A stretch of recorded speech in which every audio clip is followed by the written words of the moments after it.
You're listening to Brainwork Framework, a business and marketing podcast, brought to you by focus-biz.com.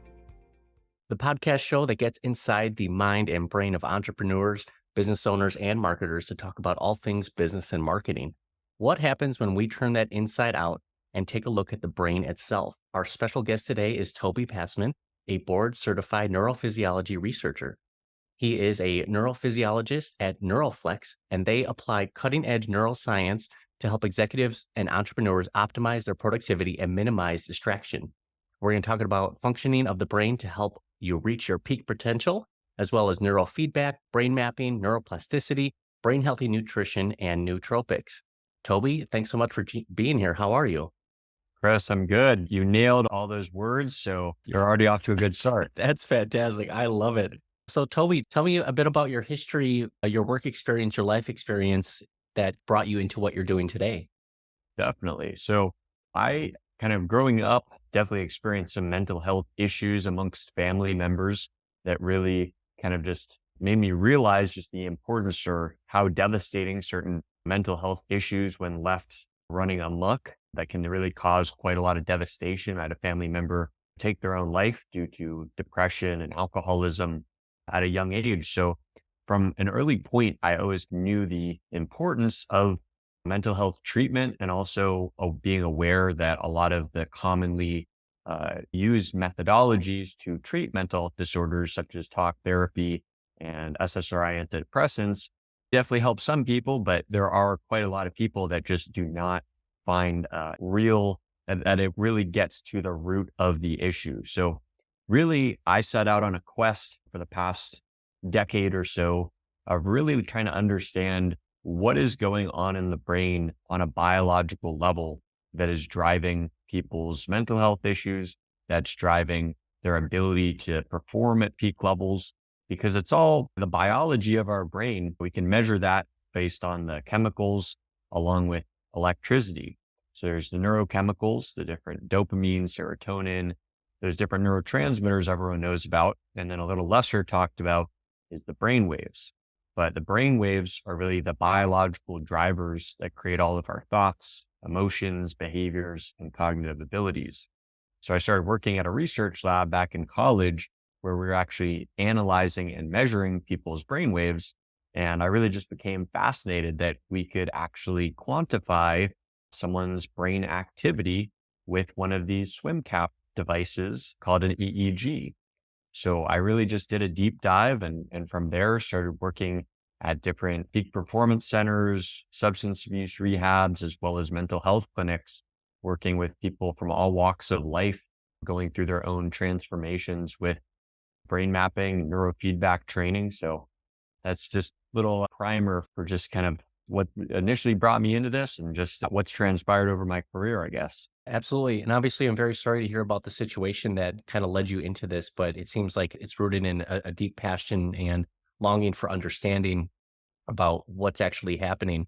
And I think our brain can be our biggest asset, and it can also work against us. And just that ability for us to understand what's going on can help us better understand why this happens and how we could potentially fix it and resolve that going into the future.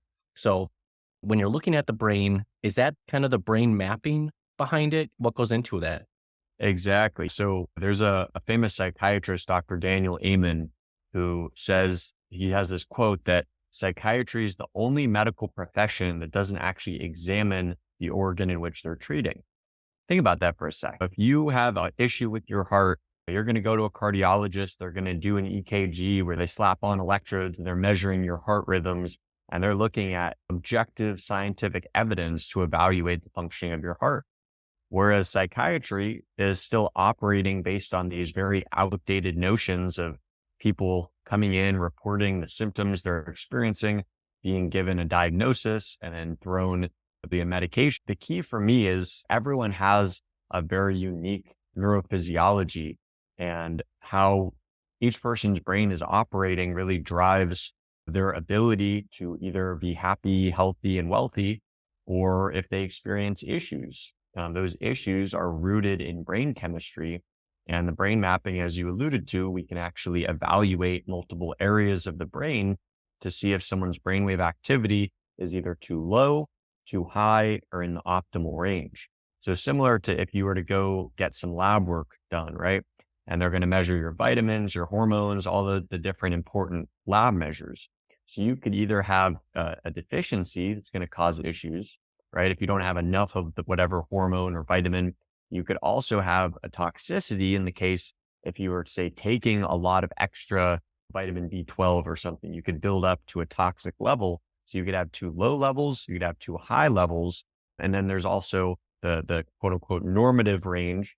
I don't know how much you go into like functional medicine, but everyone talks a lot about there being a normal range. But I'm guessing a lot of your audience, these entrepreneurs and business people, no one necessarily wants to be normal, right? We want to optimize, we want to be peak performers. So on the same deal with labs, there's going to be a normative range, but then also the optimal range within that. So that's what we're basically able to assess with the brain map is, does someone's brainwave activity fall within the normative range? And also, does it fall within the optimal range? And if not, then I put together a plan utilizing other technologies like neurofeedback or infrared light therapy, which we can get into later if you want.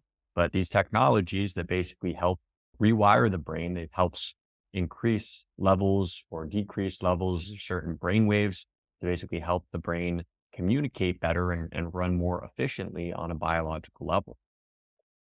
That is absolutely fascinating. Now, when we're trying to optimize our brain, as you mentioned, a lot of it is the nutrition, the chemicals and the vitamins that you're providing as the fuel for your brain.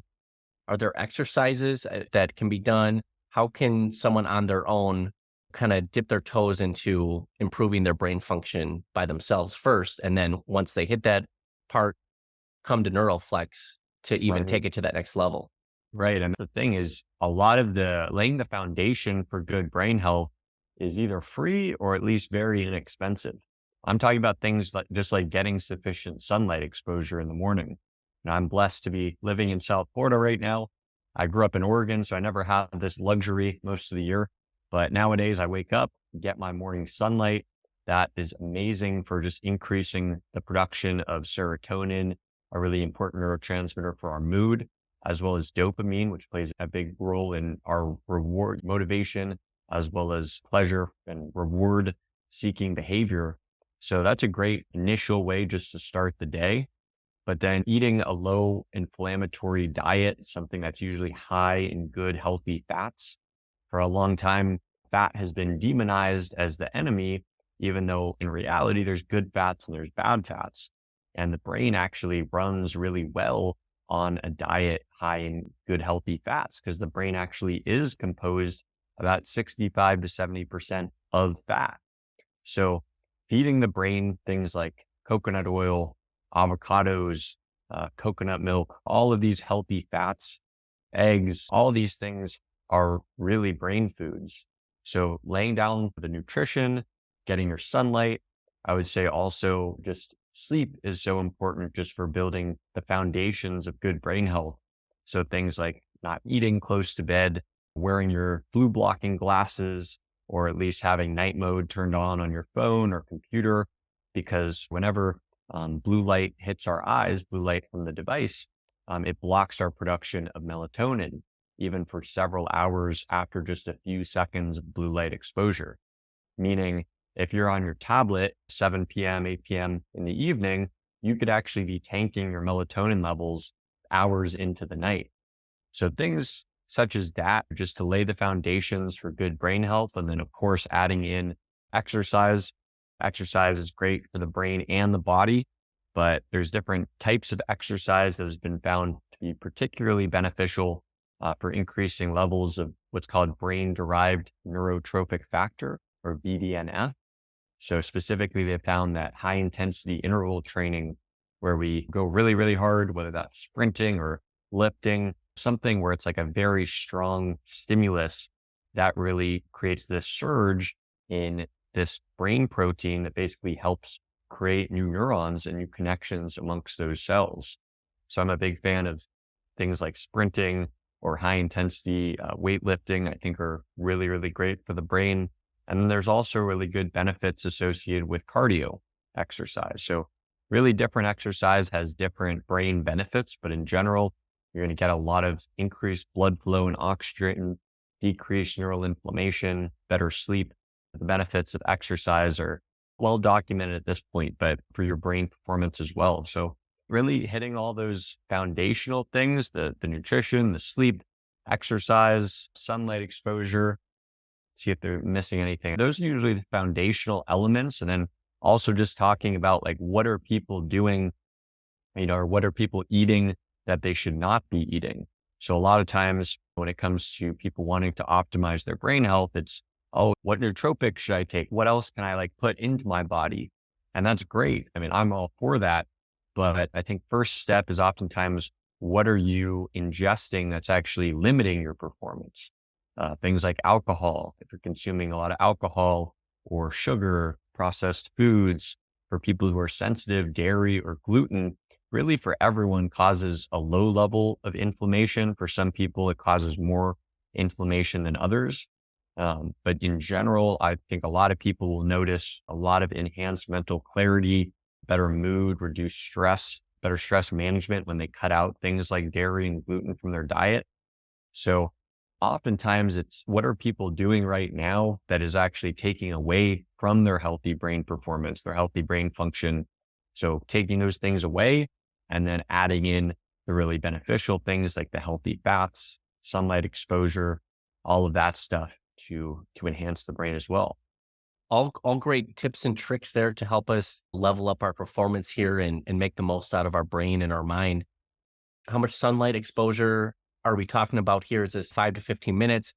Is it enough to just hit the face and the arms? Should we be going shirtless outside? How far does that go? Great question. So I've heard 20 to 30 minutes is a good kind of time to aim for. It can differ a couple things. Your skin tone actually differs depending on like how much vitamin D you can actually absorb from the sun. So people with darker skin need more time within the sun to actually manufacture the same amount of vitamin D as people with lighter skin tones. So that plays a role. Also your kind of latitude, longitude, how close you are to the equator, also what time of the day the sun is more intense at certain times. So I'm not an expert in all of that, but I definitely know that morning sunlight is really important. If you can go as close to when you wake up as possible, just because that's going to really help set your circadian rhythm. It's going to tell your brain that it's daytime, that it's time to be awake and alert, because that is when we need to be focused until our brain wake up. So I think the most important thing is just trying to get a bit of sunlight as early in the day as possible. And then in terms of the area of our body, the sun hitting our eyes has a big impact specifically for our brain. But then also, I know specifically in terms of hormone levels for men, sunlight, when it hits our chest, that is an area that greatly increases testosterone production, as well as, interestingly, for those people who have access to doing this, actually sunlight exposure on the testicles actually dramatically increases testosterone levels. So don't want any of your audience getting themselves into trouble trying to implement that hack, but maybe if you got a backyard. That's brilliant. It's super fascinating. We have to test these things. Otherwise, we just won't know. It's important to understanding things work together. And you had also mentioned the role that diet and exercise, both on their own and together, the role that they play. Is it similar to like trying to get into better shape and weight loss, where they say that the diet plays a much larger role than exercise itself? Or is it 50-50 when it comes to how our brain works? It's a great question. I mean, I would say when it comes to not getting proper nutrition, I feel like it oftentimes, the way I see it work with clients is if they're not eating well, they oftentimes don't have enough energy to exercise. So oftentimes, if they're eating a really poor, low quality diet, and they're also a busy entrepreneur or executive or mom or whatever it might be, they're oftentimes not having that extra energy at the end of the day to actually hit the gym. So I find that really the foundation or the first step is often starting with improving someone's nutrition, because when that improves, as well as sleep, then people have actually more energy to exercise. Nice. Super helpful info. Now, another topic we were going to touch on was neuroplasticity. Honestly, I don't even know if we talked about it yet, or because I don't even know what it is. Can you tell me more about what that is and why it's important to us? Yes, neuroplasticity is huge because it's the ability for our brain to actually rewire itself to form new neurons, new neural connections. So this is something that up until a few decades ago, neuroscientists thought that as our brain aged past adolescence, that our brain cells just started dying off and there's nothing that we could really do about it. But that's been completely debunked within the past few decades, where we now know that the brain is constantly forming new connections, sprouting new brain cells in certain areas, particularly the hippocampus, which is an area of the brain really important for learning and memory. So neuroplasticity is really the foundation for everything that I do, because if it weren't for neuroplasticity, I would just scan someone's brain and say, well, this is what it is. You're stuck with the brain you've got. If you have anxiety, depression, well, it sucks. You're going to always have to struggle with that. So really neuroplasticity is really telling people that you are really in control of your own destiny, in a sense of our genes do definitely affect things a lot. And also our early experiences, past traumatic experience can definitely play a big role in someone's brain development. But at the same time, all of the things that we're doing on a daily basis affect how our brain changes. The thoughts that we decide to choose to listen to, or that maybe there's some of the self-limiting thoughts that we might choose to accept or to indulge in those thoughts, as well as limiting beliefs that people may have as to why they're not able to upgrade to the next level in their personal life or in business. So all of the thoughts that we're thinking, all of the behaviors that we're taking, the books, everything that we're choosing to absorb is changing our brain. So whether we like it or not, neuroplasticity is in action, and it can really change the brain in a negative way as well as a positive way. So people always talk about all the benefits of neuroplasticity being great, which it is great. But at the same time, I always point out, you could go from being completely healthy to you have a traumatic brain injury and suddenly you're not able to focus at work. You're forgetting words. And that's an example of neuroplasticity working in a negative direction. So our brain can change both positively as well as negatively. But the important point there being that your brain is not fixed. Your brain is very malleable and constantly adapting to your environment and to the thoughts that you think and to the routines and behaviors that you choose to go through on a daily basis. I feel like that gives a lot of us over 25-year-olds hope. Just the fact that the decisions you made, it's not all over for you yet. There are ways to improve, and the fact that you can kind of shift what your brain was into something better, like you said, or also worse, can be incredibly beneficial for you. Why wouldn't we want to be at our top performance, especially business owners, entrepreneurs, really any executive out there needs to be on their game every day.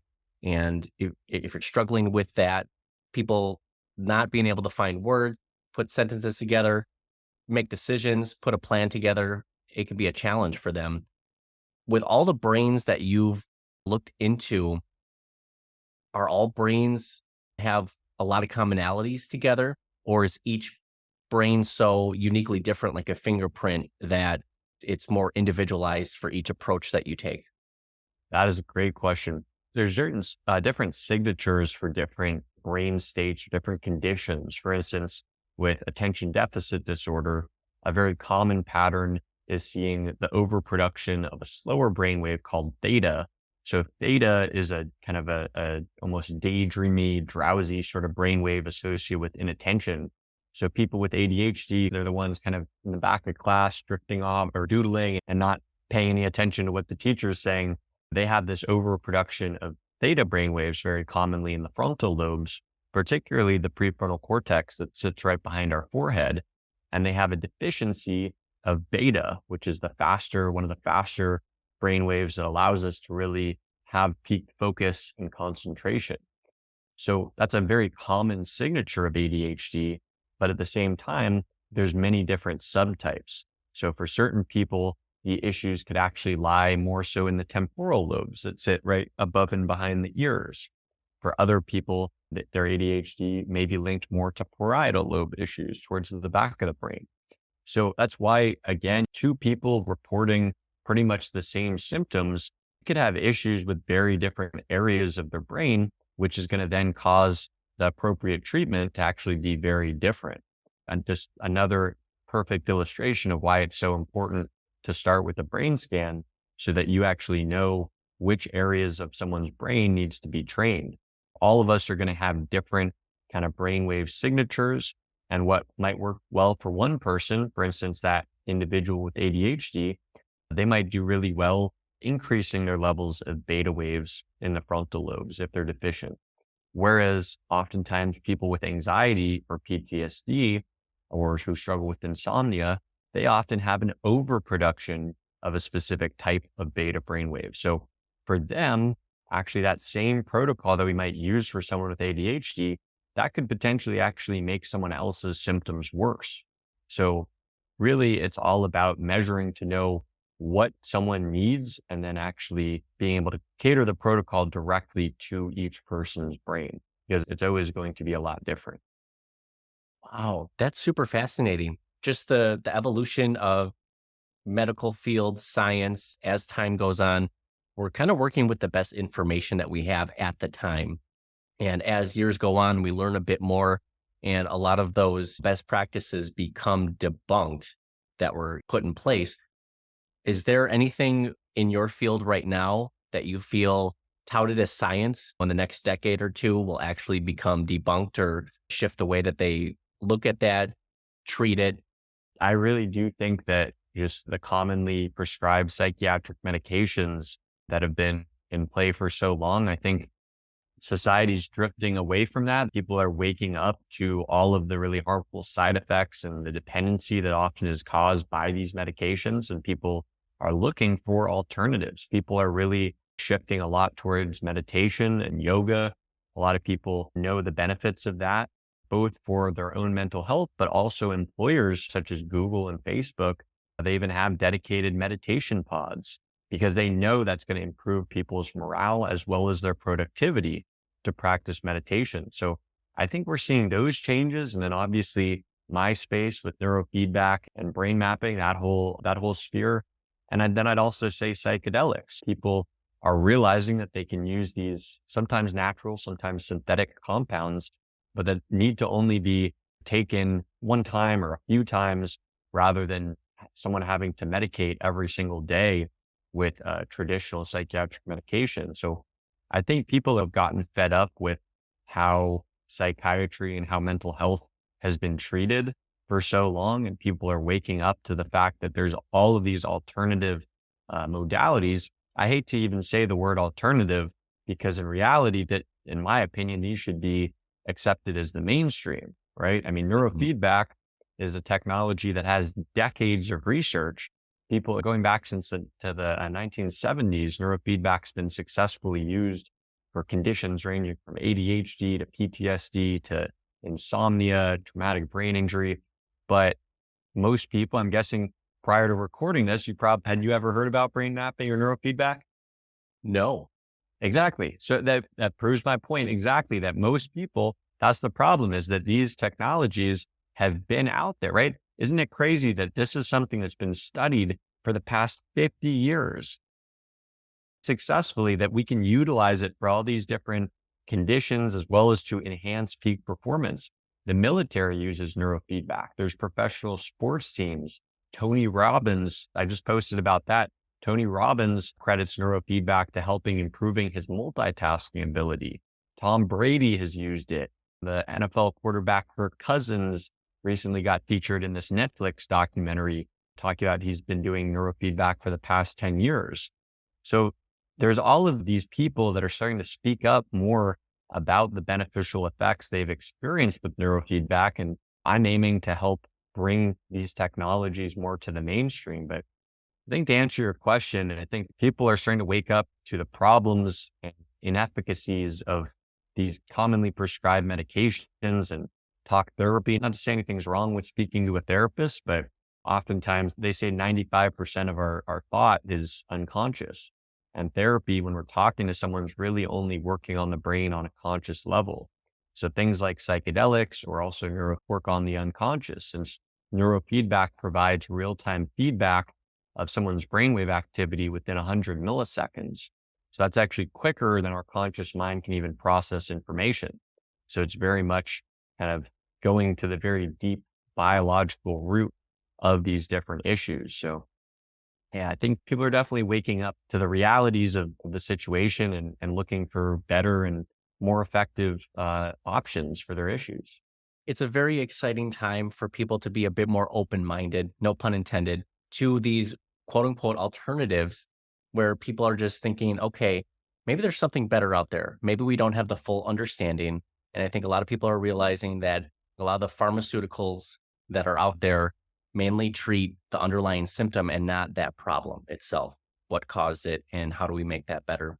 So for us to be more open to that has to allow us to bring in more alternatives and try something new. If we're seeing great advancements with different types of treatments, different types of understanding the tests that we're doing, and then in addition, some of these taboo items like psychedelics that were on the government's most wanted hit list, they're like, you can't have any of that stuff.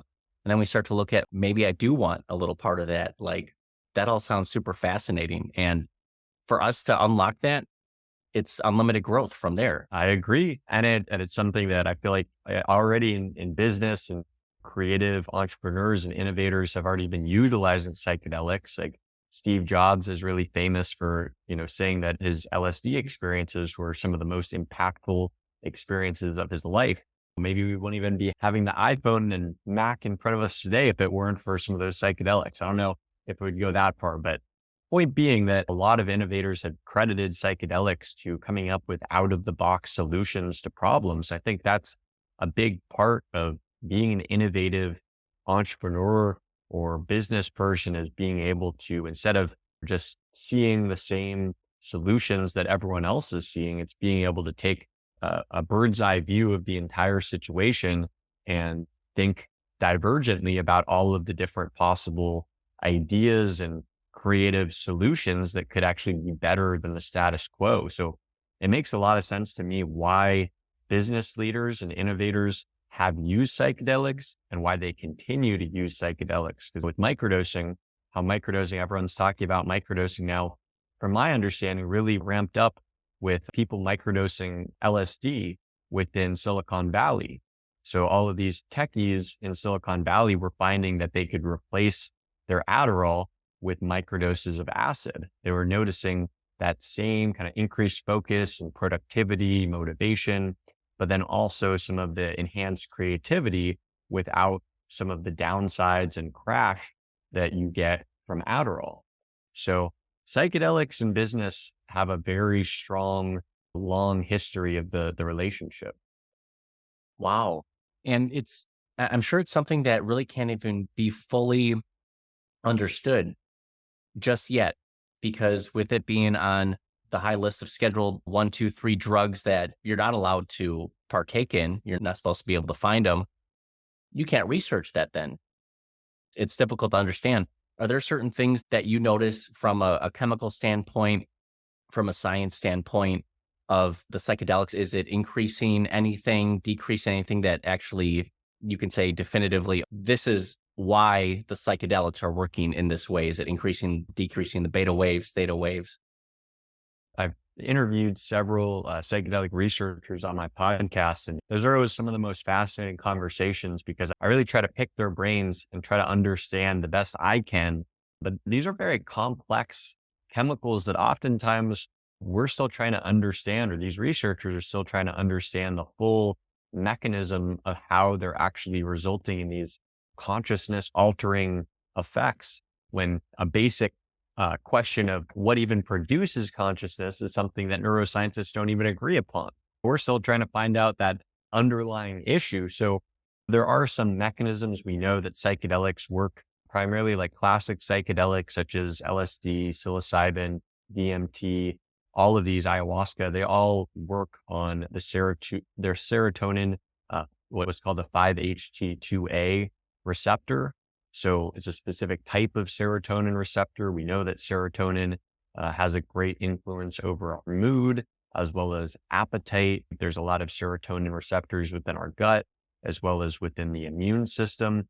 So serotonin is a very complex chemical, and we know that psychedelics alter the functionality of those receptors that accept those chemicals.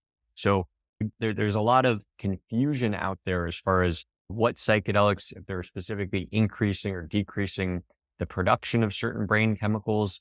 It's more so they're altering how our brains are connecting with each other, how different pathways are connecting.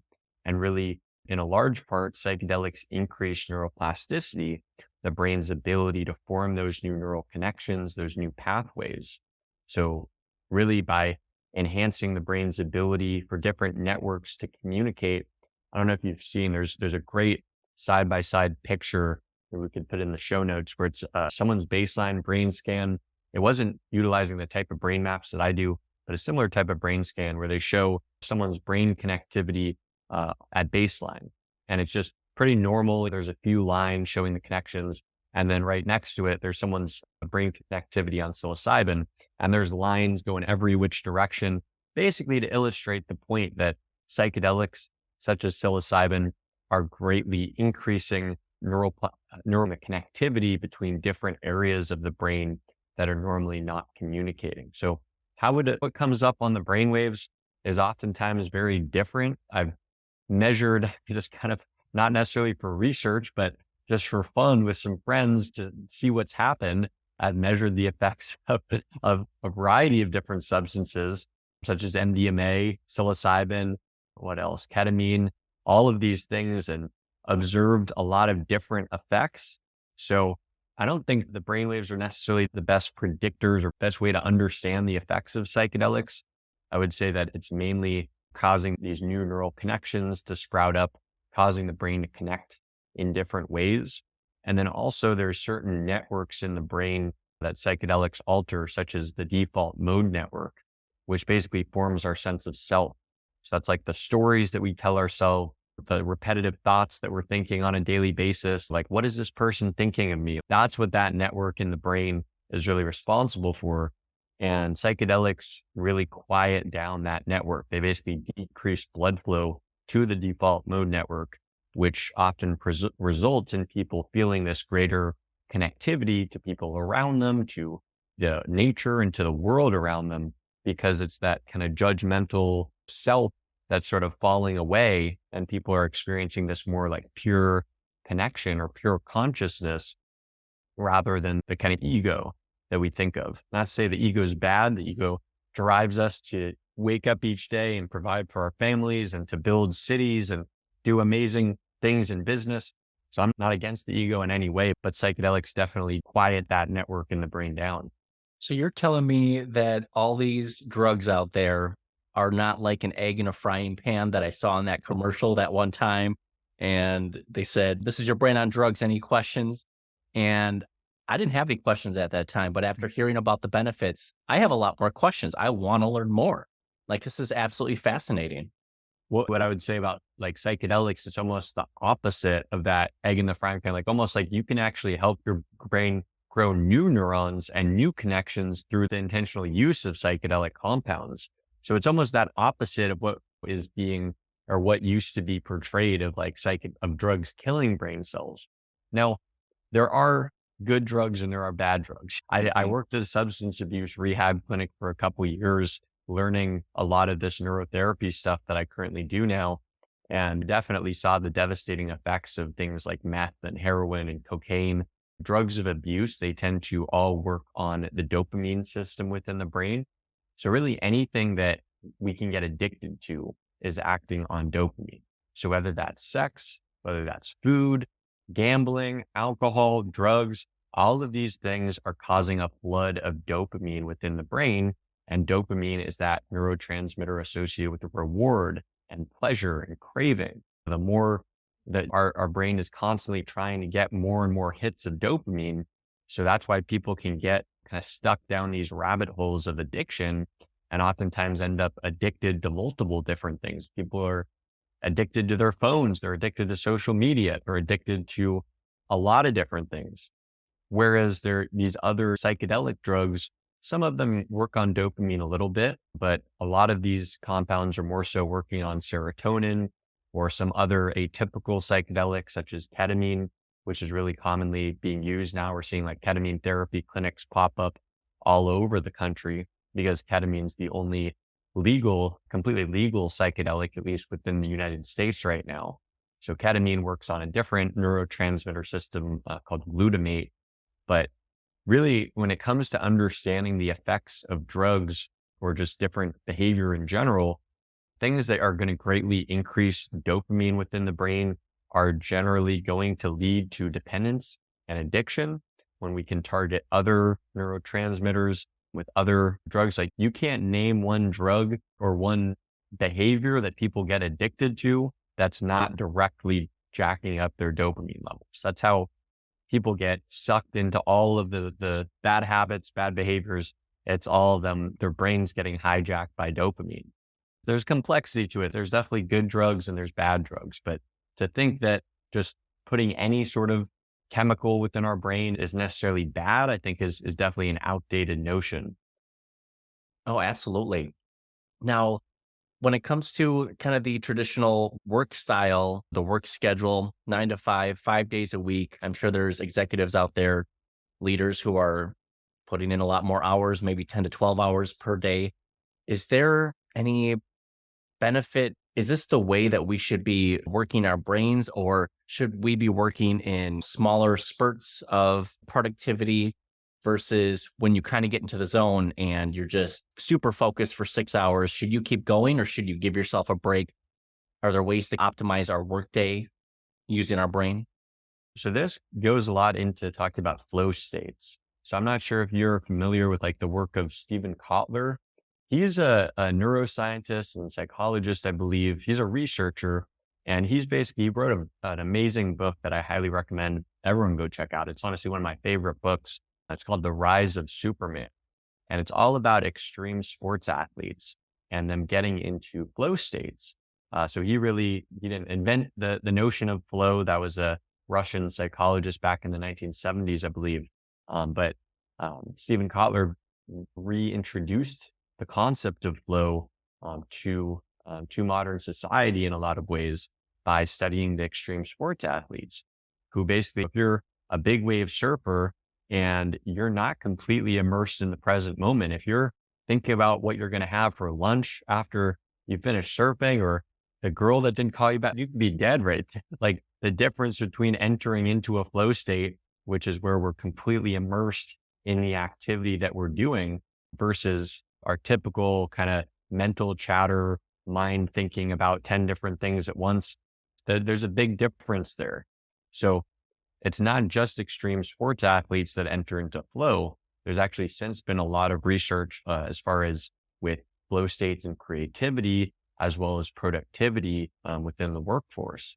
And they found that basically entering into flow states can accelerate and increase creativity by between 500 to 700%. And there's similar huge increases in productivity. And a lot of people report this, right? Where it's like they talk about how within a couple hours, they get 90% of their work done. And then the rest of the time, they're just like thinking about what they have to do and like distracting themselves by doing easy tasks when they really know what they really need to be doing. So I think priming our brains to enter into these flow states where we can become hyper productive in short periods of time is really a way to take advantage or to build upon how the brain really is able to work most efficiently. I think that's where we started seeing like the 4-hour work week, Tim Ferriss talking all about kind of breaking that traditional notion of a 9 to 5 down and talking about kind of leveraging flow states in a lot of ways to get work done in a much shorter period of time. So I think for entrepreneurs who are able to really set their own schedules, it's really trying to find out how and when you typically access flow states. So like for a lot of people, time of day has a big impact. So for a lot of people, like writers report being the most creative and really getting into the zone, either really late at night or really early in the morning. For whatever reason, and it has to do with brainwave patterns, that seems to be when some people are very highly creative. Other times when people are maybe more productive, able to do more tasks that are more logical and more repetitive. For instance, like sending 50 emails that you have to send. You don't really necessarily have to think of creative solutions to these emails. It's more just that repetition, drinking a cup of coffee or a couple cups of coffee that's going to speed you up, and that's going to help really accelerate and drive you to do all of those tasks. Whereas that same caffeine, that might not necessarily help with coming up with out of the box solutions and more creative things. So I think for people to understand the basics of neuroscience and how to actually apply some of this to their lives and to their work days can actually make a big impact, because what time of day you can really enter into flow, and oftentimes what times of the day to work on more logical kind of just grunt work versus the creative coming up with solutions, writing, stuff like that. When you can really separate it, I think people can see like great increases in their productivity. And then also like priming our brain for a flow state. So there's certain things we can do. Exercise can really prime the brain to enter into a flow state, as well as caffeine, they've shown, as well as, interestingly enough, THC has shown some effects related to enhancing flow states. So there's some different kind of substances that people can use for different types of work. And there's different ways to kind of prime our brain to enter into a flow state. But what I would say is that when you enter into flow, you're able to be greatly more creative and more productive than in your typical state. So if you can figure out how to leverage those states, I think you can get the same amount of work done in a day before noon. If you can enter into that flow state in the morning, you can get your whole day's worth of work done before noon. That's exactly what everybody is hoping for. How do I do more with less time and stop going uphill? I want to just take the path of least resistance. How do I kind of prime myself to have a more productive day, a more productive work section? And like you said, there's a difference between the creative tasks and the logical tasks. One taking a little less brain power. The other one, you need to kind of prime yourself to get into it and be ready for. Super fascinating stuff. When you're working with your clients, is this all in person? Can you help them virtually? Do you help across the US, or is this specific to Florida? No, so that's what's really exciting. So I previously was mainly in person working with clients in the office in Fort Lauderdale or Miami. But what's amazing is now there's actually a software company I partnered up with, so I can directly ship people the devices that allows them to record a brain scan on themselves, as well as to actually do the neurofeedback training. So instead of me needing to actually be there, slapping the electrodes on and hooking themselves up, as with a lot of things, there's an app for it now. So people can actually do neurofeedback from the comfort of their own home or the office on work trips. An issue that I was running into, since my clientele is typically a lot of executives and entrepreneurs who are very busy and constantly traveling for work or for pleasure. And these people I couldn't get them in for enough sessions. They're always on the go and busy. So I found that being able to actually have them have and own one of these devices and being able to fit it in about the size of like a headphone case. So being able to bring that to the office, so you can do your brain training on your lunch break, or to bring it in your suitcase, so you can do it when you're on a work trip, I think is super convenient for people. It's not necessarily the same comprehensive experience that you'd be getting if you work with me in person, but for a lot of different people, especially people who there might not be any neurofeedback practitioners where they live.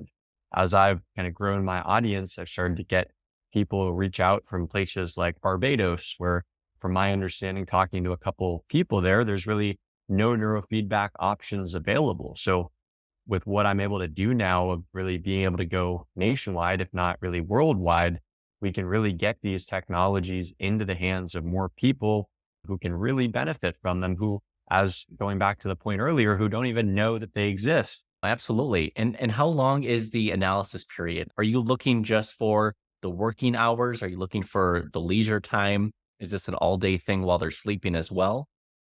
So with brain mapping, so let me just kind of differentiate or delineate a couple different things. So there's the brain mapping, which measures what someone's brain is doing, right? That's usually how people start when we start working together. They record a brain map on themselves, and then we set up a time. I review their data, We look at the different brain waves, whether they have low levels, high levels, whether they're in that normative range or optimal range, looking at how different networks in the brain are communicating, the left and right hemispheric balance, all of that stuff.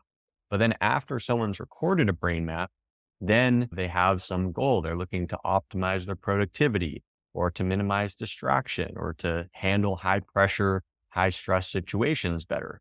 So at that point, I put them on a personalized neurofeedback protocol. So neurofeedback is, instead of just measuring someone's brainwaves, it's actually providing positive and negative feedback based on what someone's brainwave activity looks like. For instance, going back to that example of someone with ADHD who has a deficiency of beta waves in their frontal lobes, beta being that brainwave allowing us to focus and concentrate. So if someone with ADHD has decreased levels of beta in the frontal lobe and they can't focus, we could actually place a neurofeedback electrode, say directly at the frontal lobe, and then reward them when they produce more beta.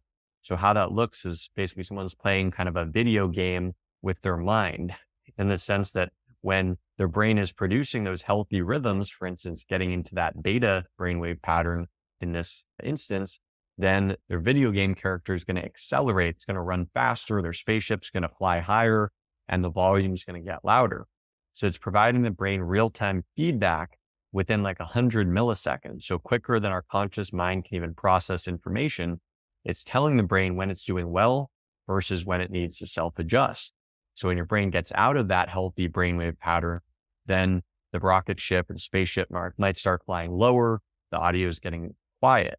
It's basically giving the brain that reward when it's doing well and then taking away the reward when it's not.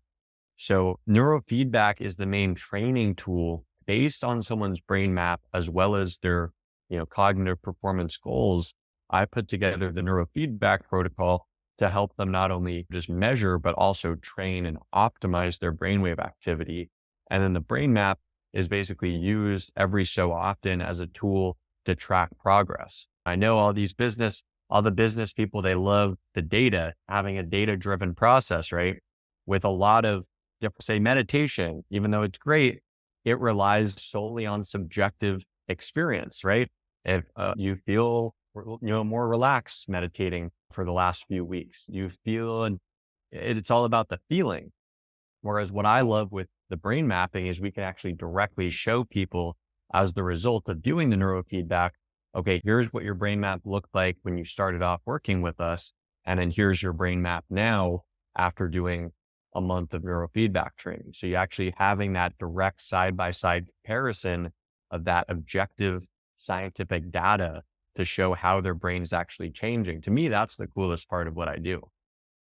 All of this is just so cool and mind blowing. It is like all the fun, nerdy stuff about our brain, things that we never really fully understood. But once we kind of take that deeper dive into it, have a better understanding of how it works, why things happen, and how we can improve that, it's just going to make us better overall. Now, I'm sure so many people are out here like, how do I connect with Toby? Where do I find Toby? I need to talk to him. So how do people connect with you, Toby, and then Neuroflex as well?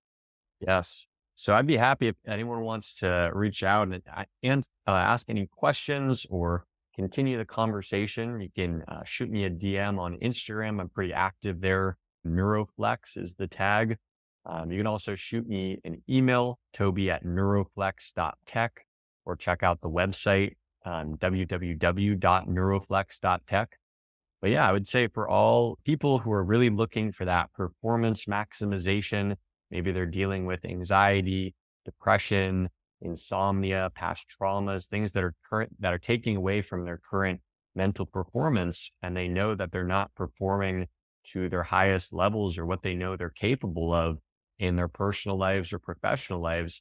Those are the people that I really look to help get them back to their peak cognitive performance. So if that sounds like you, please go ahead and reach out. I'd love to talk to you and hear your story and work with you. Thank you so much, Chris, for just the opportunity to share this stuff with your audience. Really enjoyed all of your insightful questions and just the direction the conversation went down. Same here. Absolutely fascinating topic. And just to understand everything that's going on, really great content here. I know a lot of people are going to benefit from this, and I'm already looking forward to a part 2, hopefully in the future, that we can just take an even deeper dive into this. Toby, thank you again for everything. Make sure you go check out Toby with all the links. We'll be sharing those in the description. Toby, thanks so much for your time. Hope you have a great day. Absolutely. You as well. Thank you so much.